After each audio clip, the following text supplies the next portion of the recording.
It's been an exciting week for Mazda news, specifically Mazda crossover updates. And we just identified 3 new CUVs coming to America very soon. And especially excited about the Mazda CX-50 being produced right here in my home state in North Alabama.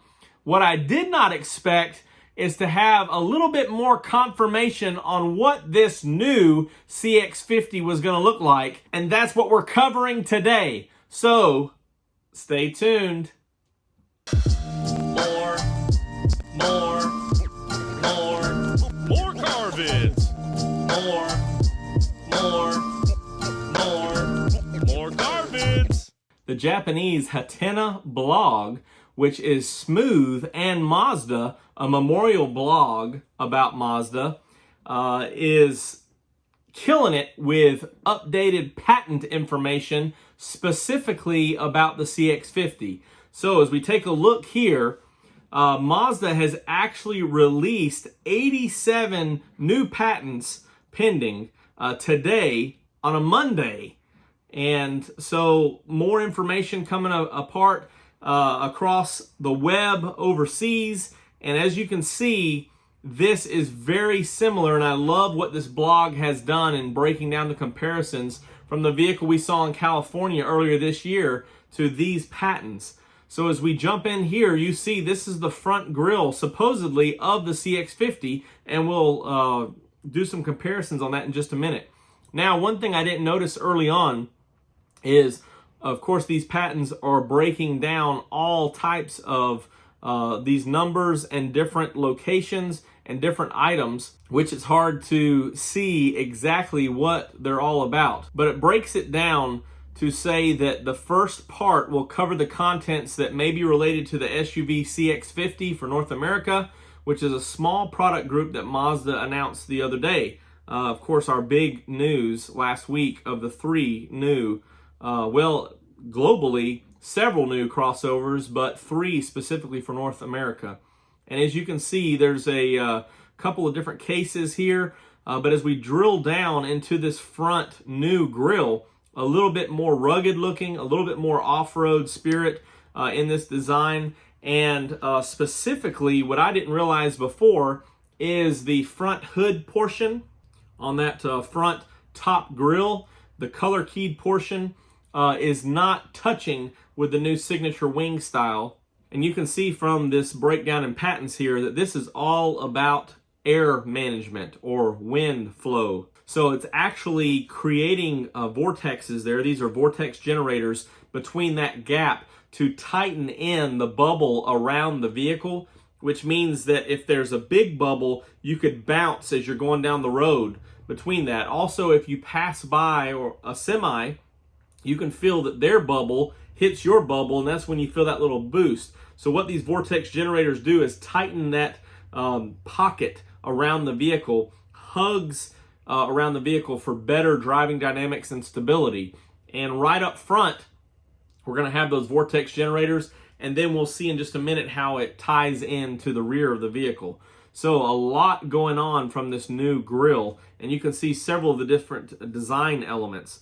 As we scroll down here, you'll see the front portion, 2 arrows, a blue arrow highlighting a new object there below the grille, and then a red arrow showing another design element, which is a lighting surface. And as you compare that, this blog says that you'll see the same thing on the MX-30, which is a space for the Mazda radar cruise control in the same position. I'm not sure if this vehicle will have the radar in the emblem as all current crossovers. This site is inferring that that's going to be a new position for the radar underneath the grille, which we'll just have to wait and see. If not that, it could be something used for better fuel economy or distribution of air coming off the nose of the vehicle. So we'll just have to wait and see how this new crossover is lined up, because it looks like the Mazda logo or emblem is large enough on this vehicle to have the radar behind it. So we'll just have to wait and see. Now the red arrow, of course, is similar design and style as the CX-30, as I expected, with the new platform or the same platform, and the CX-30 was the latest new design of a crossover. So a lot of the design elements are going to be very similar as we continue to see here scrolling down on this blog article. Also, you can see here that the signature wing has recently announced on the CX-5 a change, and comparing the CX-5, the new CX-5, the 22 model, and the CX-50, you can see that signature wing is leaving a gap from that top portion of the grille or the extension of the hood and going into the headlights. So obviously that little bit of air management is being passed onto the CX-5 as well, and helping with better driving dynamics all the way around. So CX-5, CX-50 are going to be somewhat similar. Scrolling on down, now we're looking at the rear of the vehicle, so you can see some of those design elements there, specifically the tail lights. And these tail lights are going to be a little bit bigger than the CX-30, not as long, as we'll see here in just a minute. But this is talking more about that air or wind management. So you can see on these bottom two pictures, this is actually bringing it in. Instead of that air wrapping around the back of the vehicle, it's actually pushing it away from the car. So again, just better wind management, better fuel economy, and more on styling. Now comparing this rear quarter shot with that shown by the spy shots on the fast lane car earlier in the year, you can see those design elements are lining up pretty similar. And so we in fact know that this is the CX-50 that we're looking at. So that also must mean that we're getting 20-inch wheels on this vehicle, and it also must mean that it will be a little bit bigger than the current CX-5 based on the wheel size and the overall appearance of those spy shots. Now you can see that the fuel door is located very similar to what it is on the current CX-5 and CX-9, and they are doing a little bit different styling in those rear quarter windows on this CX-5, similar to the CX-9. Instead of that kind of coming up to a point, it's going to be more flat and come down. So a little bit better visibility, I'm sure, because of a wider C-pillar. So just have to make sure that everything's going to be good on the visibility front. Now again, comparing these rear tail lights to the CX-5, the refreshed 22 CX-5, you can see that the styling is going to be somewhat similar. However, the CX-5 and the CX-30 have come more to a point like a katana blade, where these are going to be a little more blunt in that positioning. So, but very similar in design. We can also see here as we continue to scroll down that it's talking more about the liftgate. Has a nice little picture here of a wagon for that liftgate. But it's just basically saying that this is a firm structure with a lot of support, as you can see from these various photos here. A lot of stuff going on in that liftgate. And I'm hoping that we will have a hands-free liftgate or foot-activated liftgate as we do on the CX-9, so that'll be nice. But just a lot of cross members, a lot of things going on.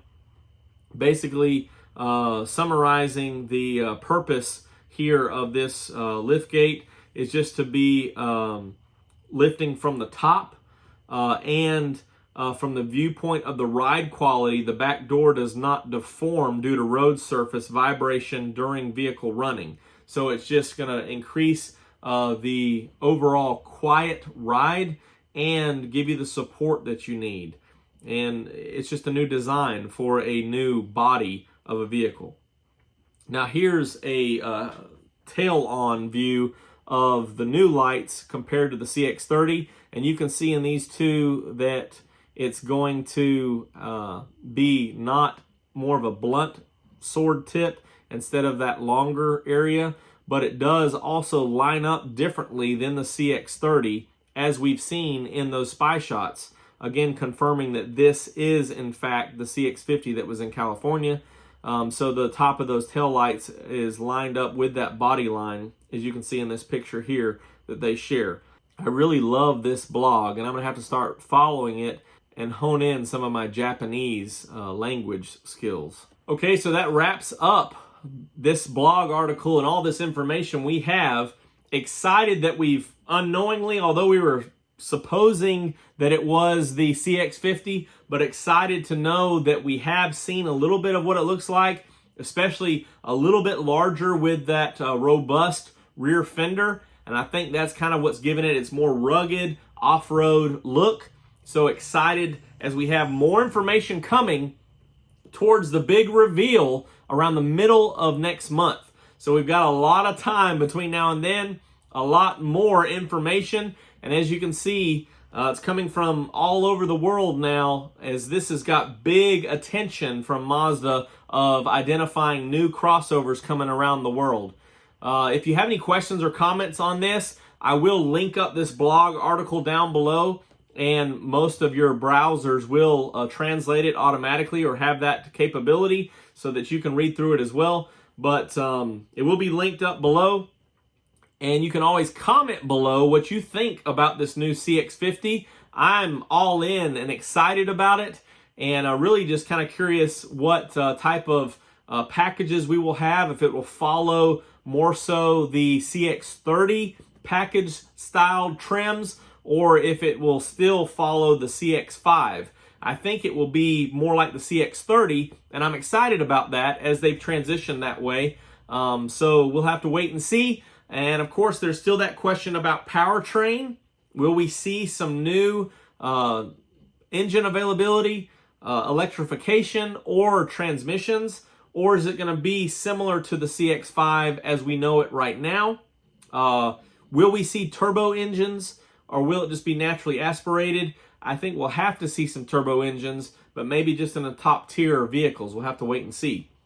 You can always text me at 334-718-0504, and I'll be here on the boulevard trying to search for more information about the amazing CX-50. And of course, later on, about a year from now, the CX-90 should be debuting. That's how quick these things are going to go. So I'm excited about it, and I know that you are too, the Mazda passionate crew.